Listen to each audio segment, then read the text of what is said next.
friends, welcome back to Carrie's Culinary Crafts, and if you're new, welcome. Here on Carrie's Culinary Crafts, we talk all things food, and today I am going to go down and get things out from my freezer for this week.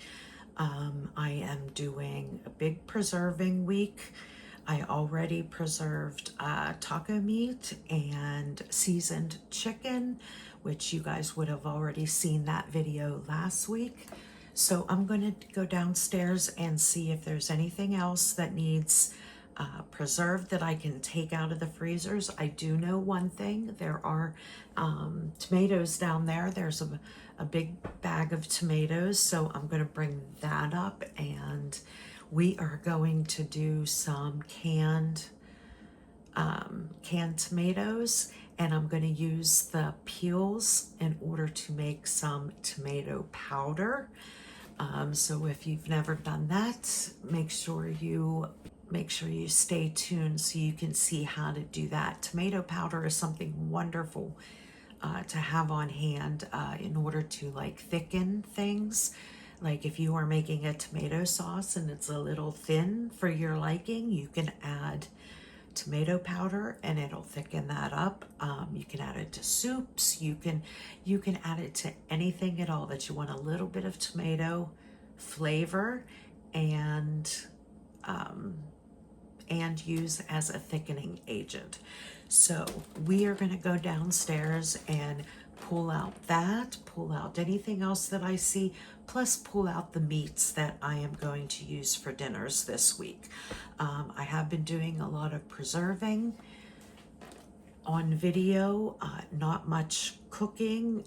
If you guys have seen a previous video where I had said that I had 2 wisdom teeth pulled out and I still have a little bit of swelling here. So my cooking has been minimal. For the first couple days, I couldn't eat anything but yogurt and mashed potatoes, and my son kind of took over the cooking for him and my husband, and I didn't film that. They were basically convenient items, frozen pizzas, other types of frozen meals that we had. So so I didn't get any of that filmed, but now that I'm getting better and I'm healing and I can start chewing things as opposed to just having yogurt and ice cream and mashed potatoes, and I'm ready for some solid foods. So I'm going to take a look at what's down there, grab a few things and bring them up. So why don't you come down with me to my freezers and let's pull out some things for this week. That is something that interests you. Make sure you hit that subscribe button down below and click the little bell, and it'll notify you anytime that I put out a new video. So let's go down to my freezers. Okay, and here is my meat freezer.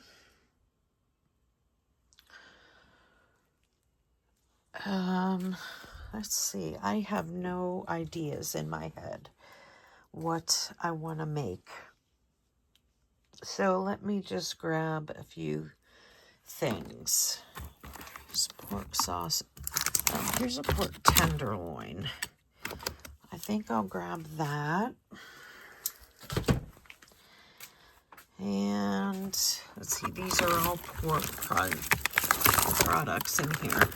Lots of pork sausage. I need some ideas of what to do with this other than, like putting in spaghetti sauce or making sausage rolls or something. I do make those a lot. My husband and son absolutely love when I make sausage rolls. But I would like some other ideas. What do you do with ground sausage? Yeah, give me some ideas. I want something different. Oh, what happened to my light here? Okay. Yes, if you could give me some ideas of what to do with ground sausage, I would greatly appreciate it, and I'm sure some other people would too. Here is my chicken. I have 2 crates of chicken. I don't want chicken legs. Oh, there's chicken thighs. bone-in skin-on chicken thighs. So let's take this up. So I got some pork and chicken, and in here is where the steaks are. We got brisket. What else is down here? Oh, that's brisket too. I'm gonna have to get my son or somebody to lift that up to see. Oh, you know what? There's seafood on the bottom.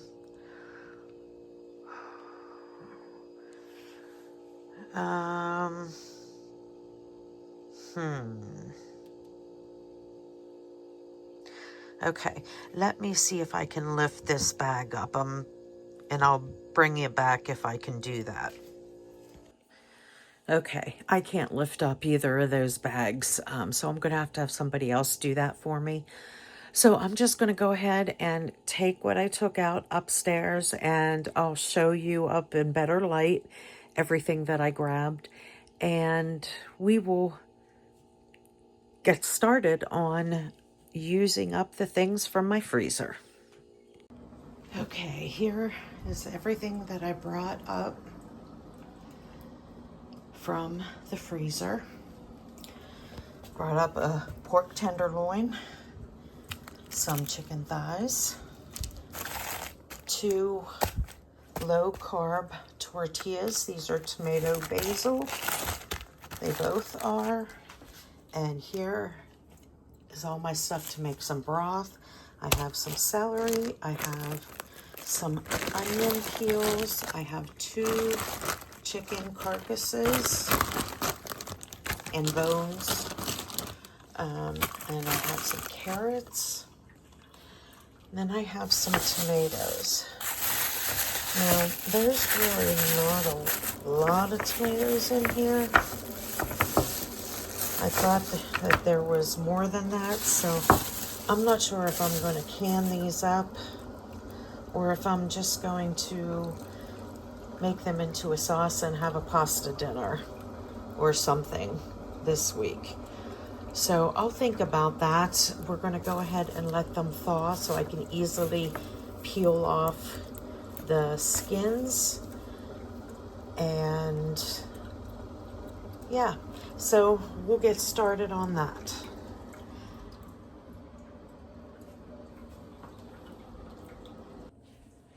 Okay, I am going to get started on making up some croutons. I have always stick bread in the freezer that is left over. I have some hot dog buns in here, some of my homemade sourdough bread that may have been left over. And you can use anything, bagels, any kind of bread at all. If you're not going to use it, or if it starts to get dried out or something, just stick it in a bag, stick it in the freezer till you have a full bag, and then you can make some homemade croutons. Now, I haven't bought croutons in, gosh, it has to have been at least 20 years since I have purchased croutons because of how easy it is to make them at home. And basically it's free because you have everything on hand, or you had already purchased it for something else and it's just left over. And it's so easy to make. So I have a whole bunch of different breads here, bread ends, pieces, and my mom so graciously gave me, she was saving her bread ends and she cut it up into cubes and has given me. So I also have that, which is wonderful because we are now in salad season. I am growing lettuce. So we will need some croutons. So we're going to go ahead and get chopping up all of this bread, and the seasonings that I'm going to put in it, I'm going to use olive oil, I'm going to use my homegrown Italian seasoning blend, salt, pepper, garlic powder, and onion powder. Now, if you are making just a single batch of croutons or croutons that you're going to use just for the next week, you could add some cheese in there, like Parmesan cheese. Makes wonderful croutons. However, it's not as shelf stable as if you do not use the cheese. If you use them plain without the cheese, they basically last indefinitely as long as you have them like in a Ziploc bag that's airtight or something like that. I know that they last at least 6 months, but normally they don't last that long in our house. Even when I make a full sheet pan, it's probably during salad season, it's pretty much gone within 3 months or so. So I'm gonna chop up this bread that I have here. That's not the right knife. Let me get a bread knife. Make it much easier. And we will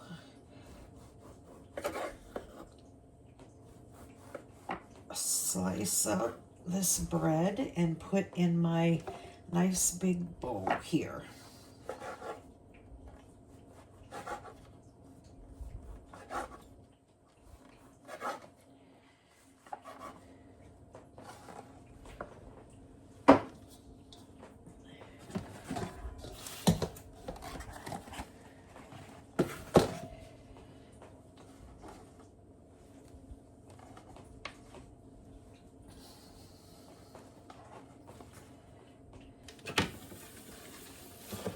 Okay. Now I'm going to go ahead and put some parchment paper on my baking sheet. You don't need parchment paper because the croutons will slide right off. I just like to use it for easy cleanup. And I'm going to go ahead and preheat my oven. I am going to do, you can do it one of two ways. You can do it at a high temperature for less time, but you need to keep an eye on it really close because they can go from toasted to burnt really quick. Or you can go at a lower temperature and just do it a little bit longer. I am not in a hurry at this moment, so I am going to do it low and slow, just so I have a little bit of leeway there with checking the croutons. So they're going to take a little bit longer. They might take maybe 20 to 25 minutes doing it that way. I'll let you know when I pull them out how long it took me. If you do it at like 400 degrees and want to do it the fast method, they take about 10 minutes, but you got to constantly shuffle them around and watch them. So the first thing, so I'm going to get the oven heated to 250 degrees.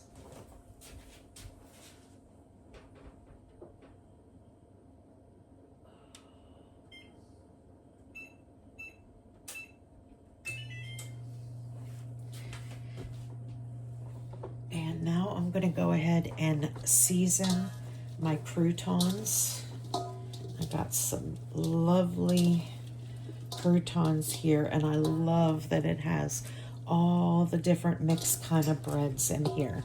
There's a little bit of rye, there's some wheat, there's white, there's Italian, there's baguette. There's all different kinds of bread in here, which just makes for wonderful croutons on a salad.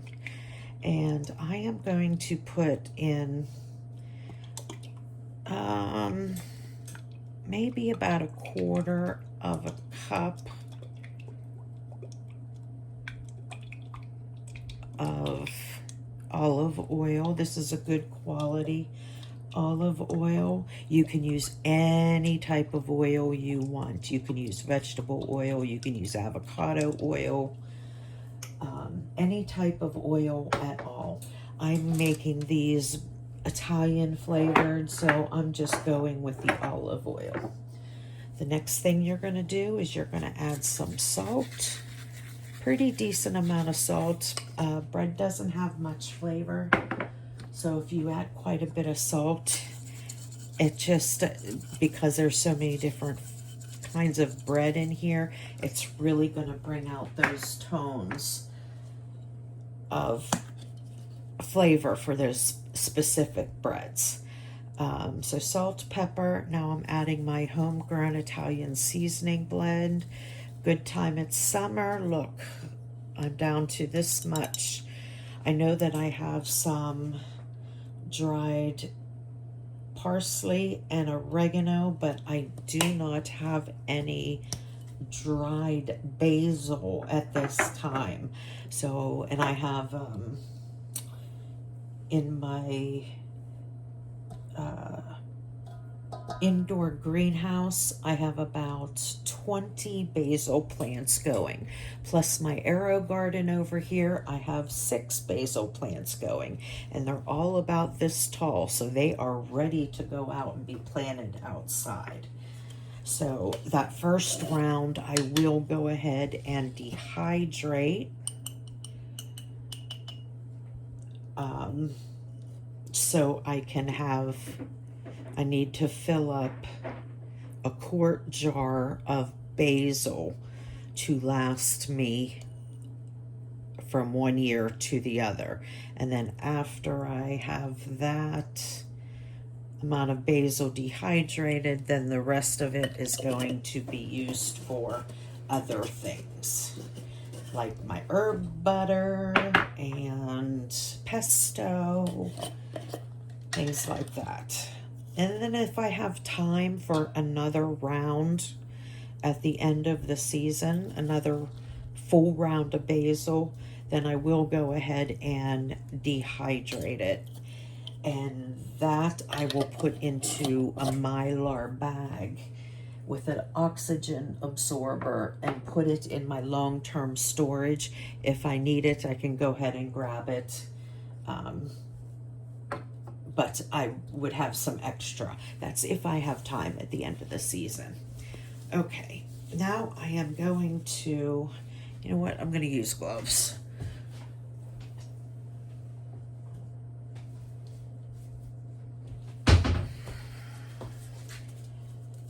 Just so I don't get oil all over my hands.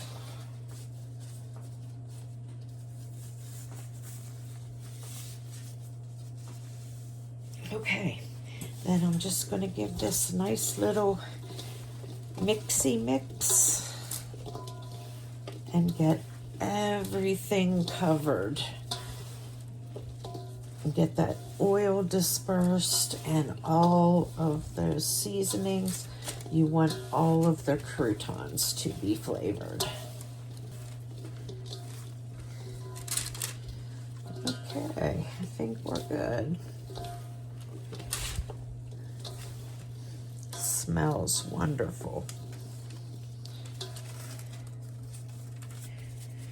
All right, then I'm going to get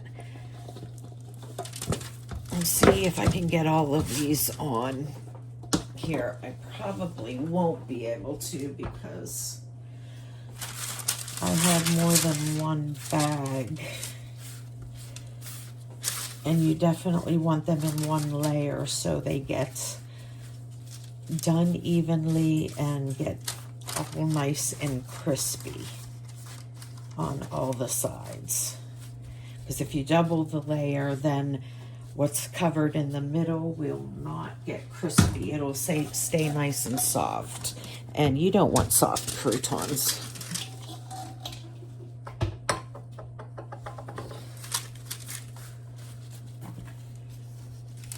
Yeah, I will go ahead and just do a double pan. Better to be safe than sorry. Yeah, I got a lot left, so that's the way to go. I might even take some off of here.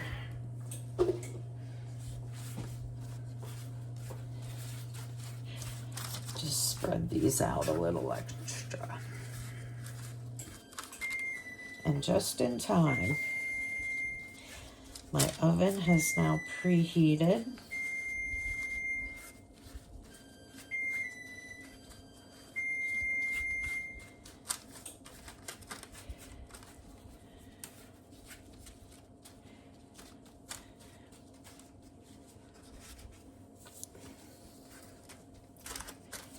Okay, and there is the first round.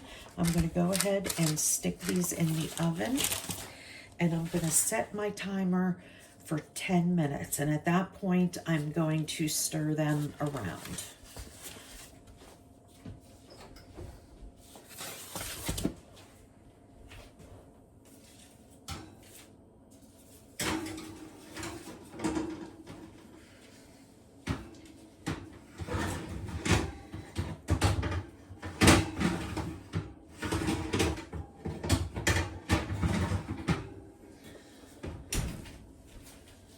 Okay, let me get another sheet pan.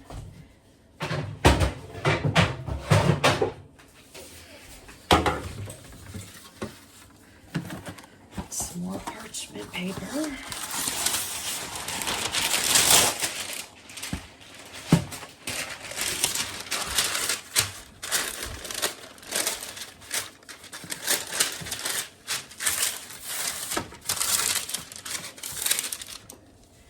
And then we'll dump the rest of these croutons on here.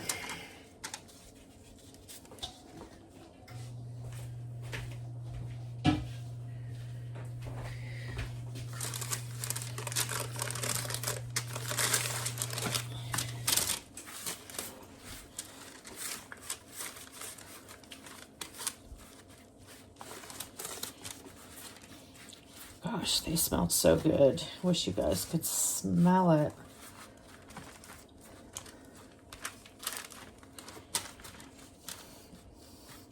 And to be honest, these make a great snack. My son and I could just take a handful of these and eat them as a snack. Just plain. Don't need anything to dip them in or anything. Just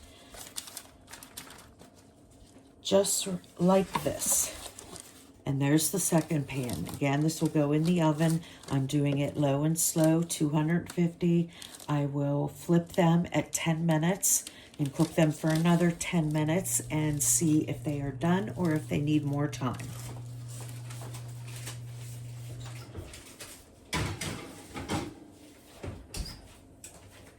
Now let's see, let me look at my, okay, so like that took 15 minutes of my time.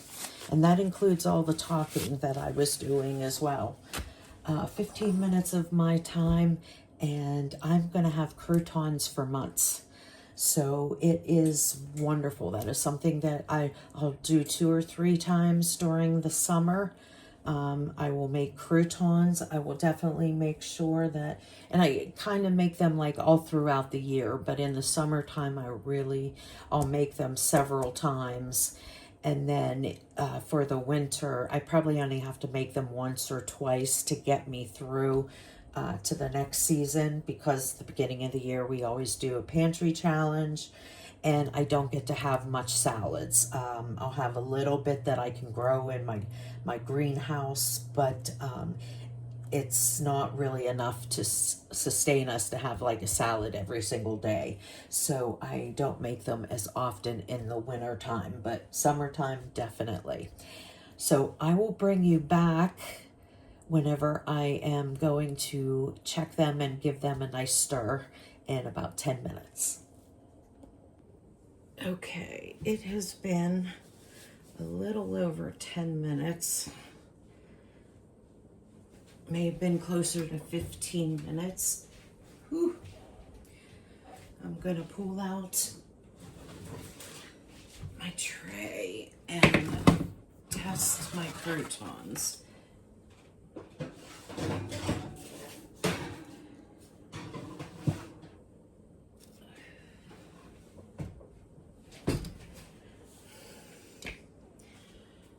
Okay, tops are soft, but let me check a bottom here. Yeah, they're still a little soft, so I'm going to give them a nice stir.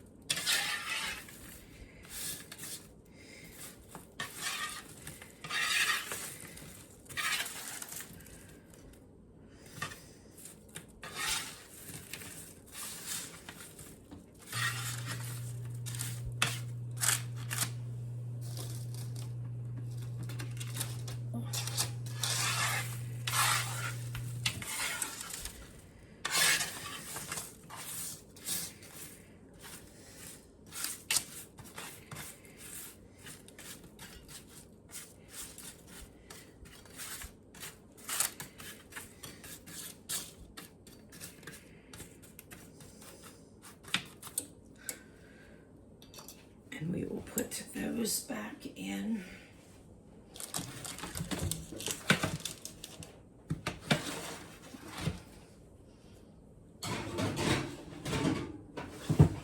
Grab the other one.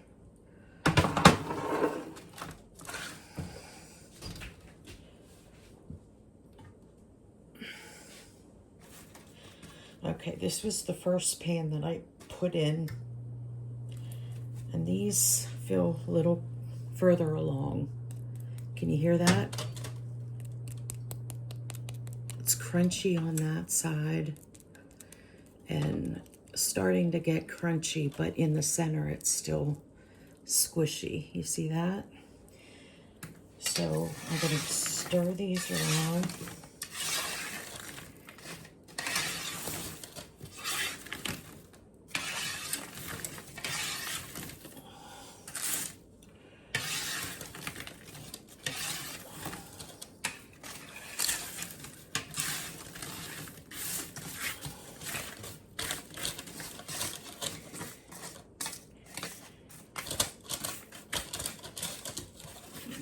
And I'm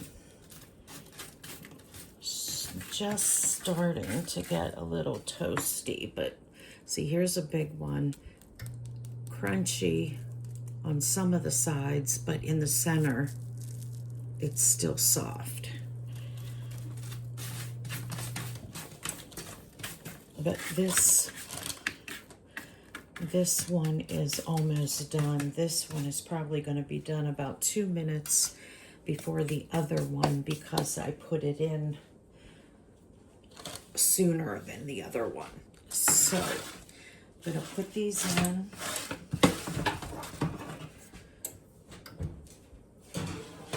And I'm going to come back in another 5 minutes, and those top ones will definitely be done, and then we'll check on the bottoms to see if they need another minute or two.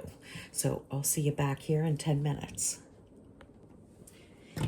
Okay, it's been 10 minutes, so let's check out our croutons. These are the first batch that I stuck in. And they all feel crunchy, but I want to find a big one like this. I can't squeeze it anywhere, so that means that they are good to go.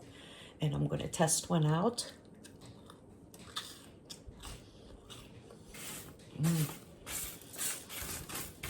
And they taste wonderful. So that one is done. Now I'm going to pull out the other one and check it.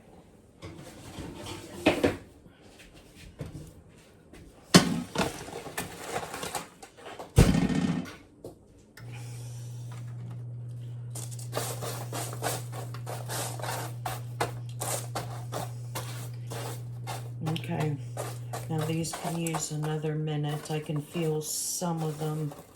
Like here's a big one. You can still kind of squeeze it, even though it's crunchy on the outsides. So I'm going to go ahead and leave these in for another 2 minutes, and then I will pull them out. Okay, it's been 2 minutes and I am going to check my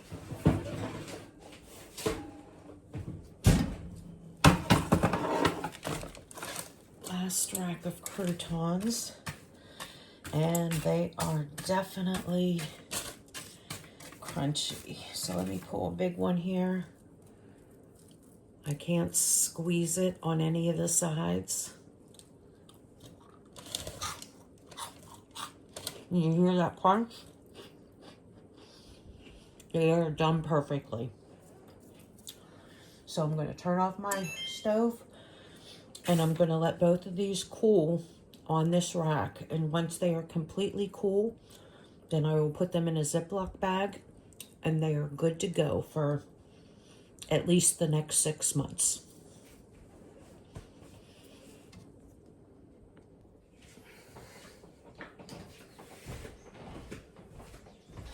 Okay, now that my croutons have cooled off, I have some bags here, some Ziploc bags. I am going to go ahead and put my croutons in the bag. And then this project will be done.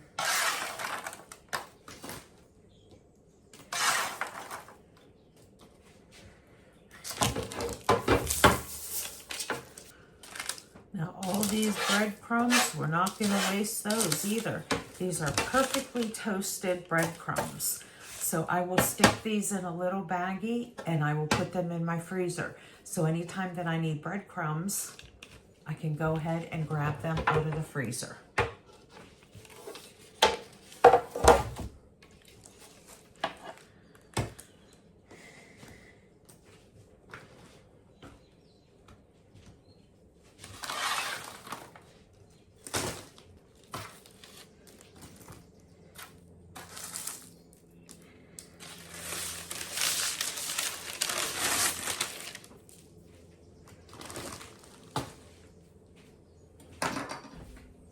Two-gallon bags of homemade seasoned croutons.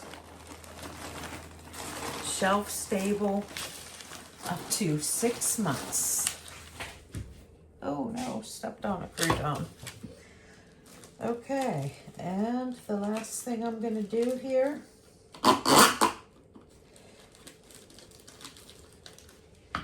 is get these breadcrumbs into a bag and into my freezer.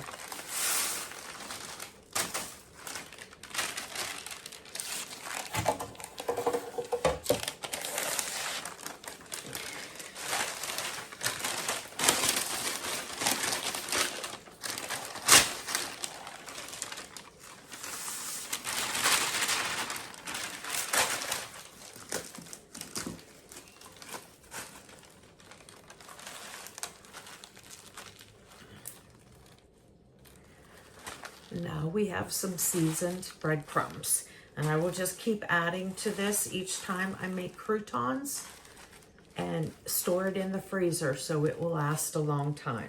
I don't use breadcrumbs that often, so what I get from the croutons that I make is enough that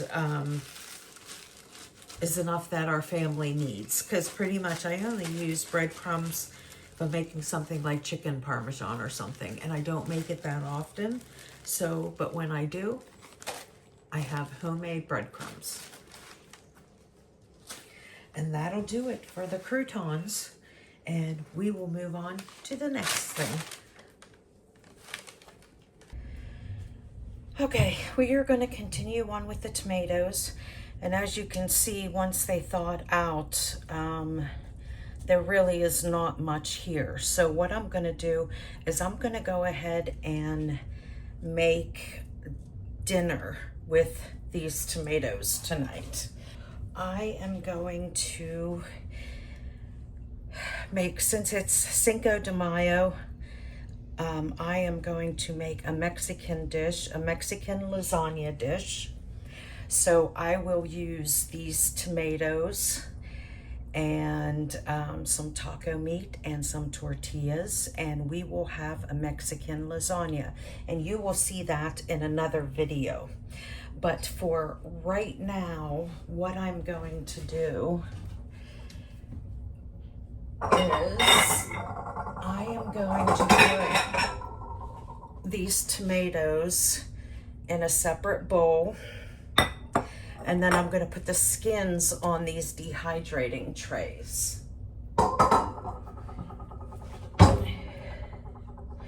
So once you freeze tomatoes, the skins come off extremely easy.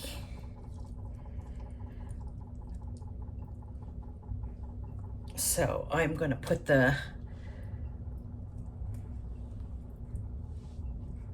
tomatoes in a bowl.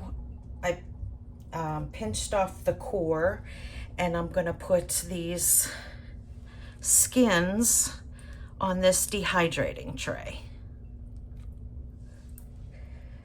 And that is what I'm going to do with all of these tomatoes. Okay, now I am going to put these 3 trays into my oven. My oven also has a dehydrating cycle. So on the bottom rack, I'm going to go ahead and put a big sheet pan. So any drippings will fall onto the sheet pan. And then the higher tray, I'm going to go ahead and put these tomatoes in to dehydrate. These do not take very long. They will probably be done like within 4 hours. And when you know they're done is when they're hard and crispy. When they're hard and crispy, then I will take them out and I will put them in an herb grinder, and we will have tomato powder. And here is the inside of the tomatoes. If I need to add to this for dinner, I will, but there was a lot more in there than I expected, so I don't think I'm going to need any more. But I will do is I will blend this up with my emulsion blender so it is smooth. Because I'm going to put some seasonings in this, and this is going to be the sauce. Normally I would use like a salsa, but since I have these tomatoes, I will go ahead and use the tomatoes and season them up really nice. In fact, I have from the other day, I have a little bit of this fajita seasoning packet. So if you saw me canning up meats the other day, I had a little bit of this left over. So I will just go ahead and use that as my seasoning. My meat is taco meat, so it is already seasoned. And then what I will be doing is making some homemade refried beans, and I have some kefir yogurt here straining to become sour cream. So I will have that, and then I'm going to make some guacamole as well. So we will have a pretty nice Mexican lasagna for Cinco de Mayo. Ooh, splatter. I have some marinated garlic here that you guys were with me when I made it not too long ago. So I am going to put some of that in there as well. We all love garlic here, so I think I'll put 6 cloves in. That sounds good.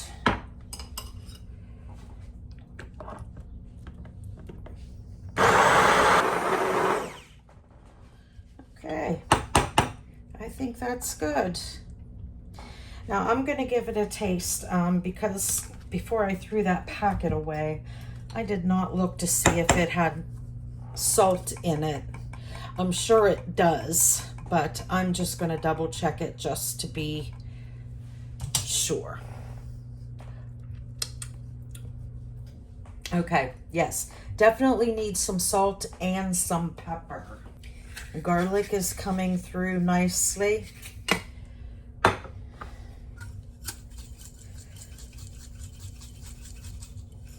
All right.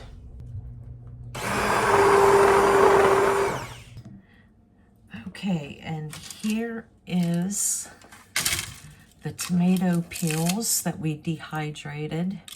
See, it's completely dry and brittle, pulls apart easily. So what I'm going to do is I'm going to put it in my spice blender here, and I'm going to blend it all up in order to make it into tomato powder.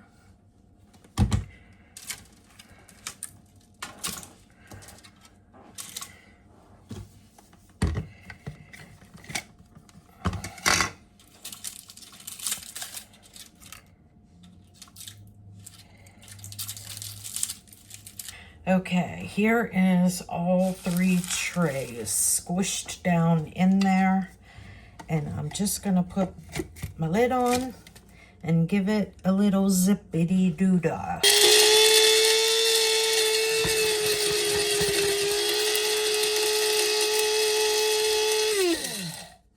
There we go. And all those skins just got that much powder. So I'm going to go ahead and add it to my tomato powder that I already have. Tomato powder.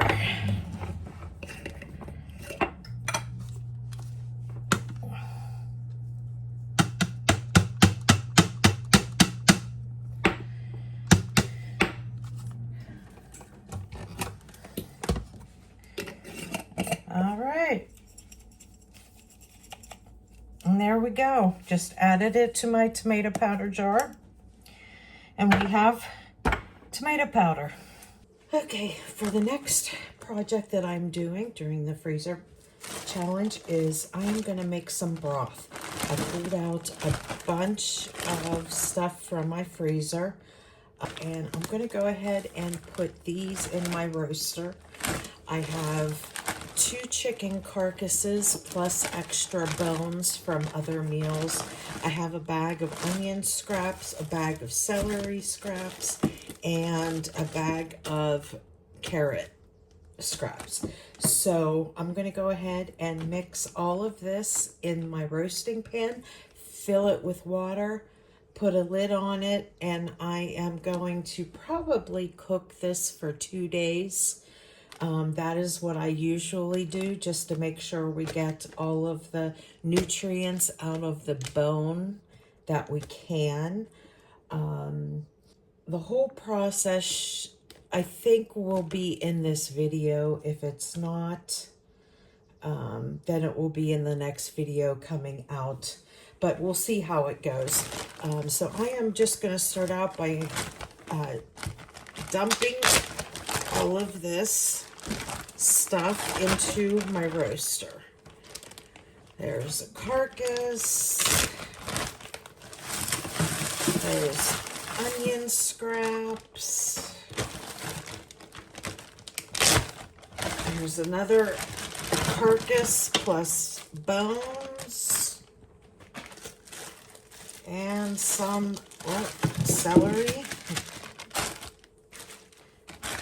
And carrots. Now, when making bone broth, you don't have to have all these vegetables in there.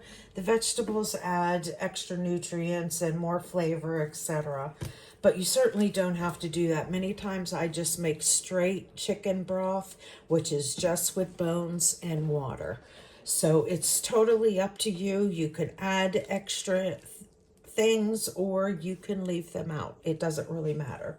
So now what I'm going to do is I am going to fill up this roaster with water, and I'm going to turn this on. For now, I'm going to put it at 350. I will turn it down a little bit later. But to start out with, I'm going to have it at 350 till the water comes up to a boil. And I will let it boil for a little bit. And then I will turn it down and let it cook the rest of the day, all night long, into tomorrow. And I'll take a look at it, see if it's where I want it, or if I want to let it go another day or so. So I'm going to go ahead and fill this up with water.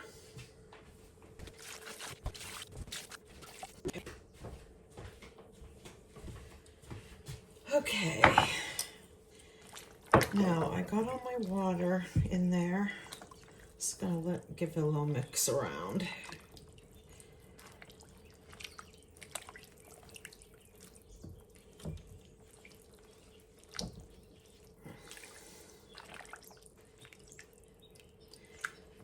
Okay, and I'm also going to add some salt and pepper into this. And like the vegetables, you don't have to add anything at all into it if you don't want to.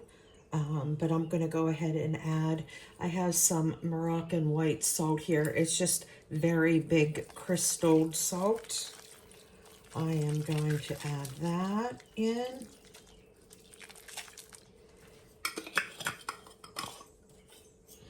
And I'm going to add some whole peppercorns. And there's black, red, and white peppercorns in there.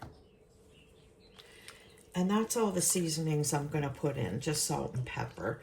And you can put any or none seasonings in here. It's all up to your taste. All right. And that's it. Bunch of bones and scraps, water, and you have homemade broth. So now I'm going to go ahead and put the lid on, and I am going to let this cook. I will come and stir it every once in a while, but for the most part, I'm just leaving it be. And it's going to cook all day today, throughout the night. And we'll check it tomorrow and see if I want to have it go another day or if I'm going to go ahead and can it up. So that is it for now with the broth. Okay, now I'm going to go ahead and can up my broth. My broth has been cooking down for 2 days. I have pulled out all of my bones and everything that I could get with my strainer. There might be some peppercorns and stuff still in there, so I have a nut milk bag here in my funnel over my jars. So I am going to start filling up my jars with this wonderful dark chicken broth. And as you can see, it's like there's some peppercorns and some other things in there that this nut bag will catch. So we have just a nice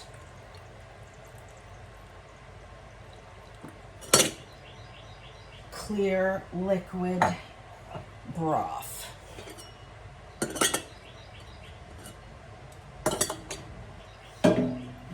And because this does not have any meat in it, we won't have to can this for 90 minutes.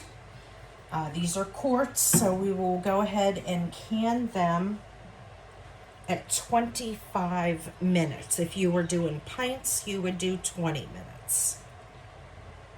Now that is 7 quarts. That is what my canner holds. Okay, I have some vinegar here. I'm gonna wipe off my rims. And when you're wiping off your rims, you're wiping off any debris, any grease, and you're also feeling for any chips in your jars, because if you have any of those items, it can prevent your jars from sealing.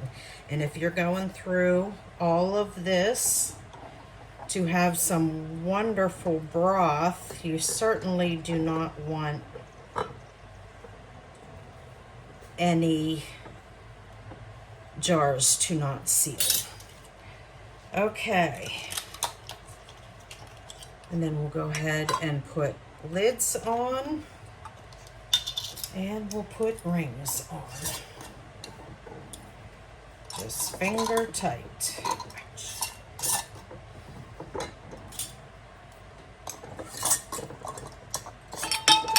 Whoops.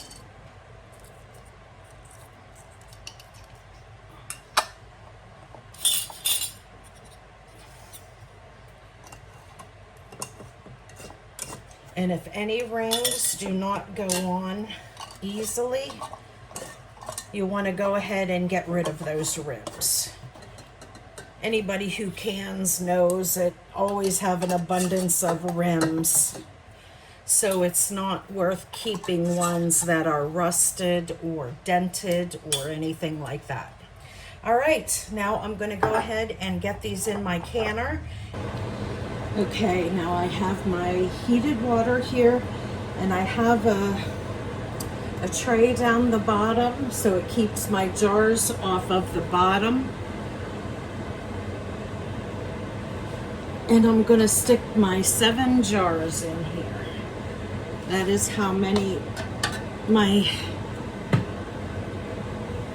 canner holds.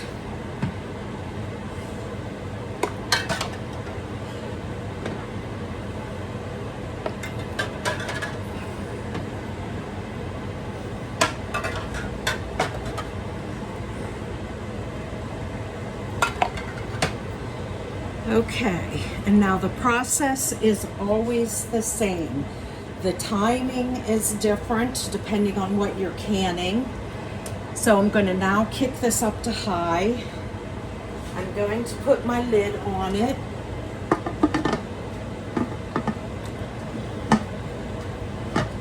Put it on and lock it. And once the steady stream starts coming out of here, then I'm going to set my timer for 10 minutes. Once that timer goes off, I will go ahead and put on my weighted gauge. And once it starts to wobble, then I will set my timer for 25 minutes.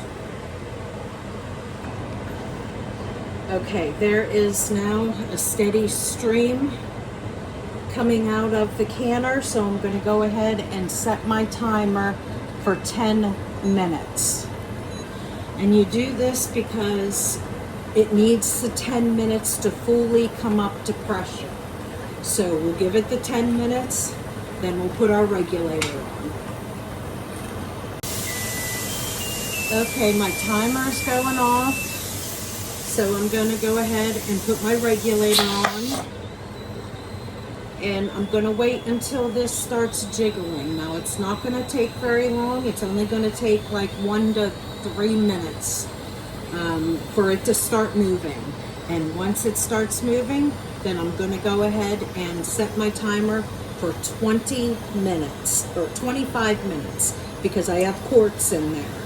It's just plain chicken broth, so I'm going to process it for 25 minutes. If you were doing pints, you would do 20 minutes. Okay, my weight is jiggling, so I'm going to set my timer for 25 minutes, and I'm going to turn this down a little bit because that's jiggling just a little too fast. And I'll catch you back in 25 minutes. Okay, my timer is going off. I'm going to turn off the burner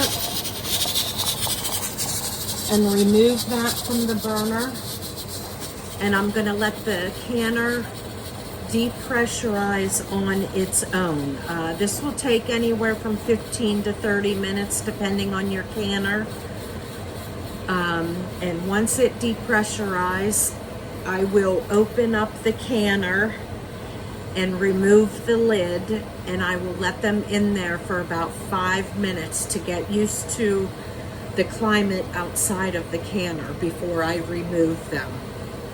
That is just a safety precaution, so you don't have any cans break or anything like that. So I am going to go ahead and let this depressurize for about 30 minutes, and then we will take off the regulator, and when we take that off, there should be no steam coming out, and then we will loosen and take off the lid. Okay, it's been about 20 minutes. I'm going to go ahead and pull off my regulator. No steam come out, so it is depressurized. So I'm going to unlock the lid,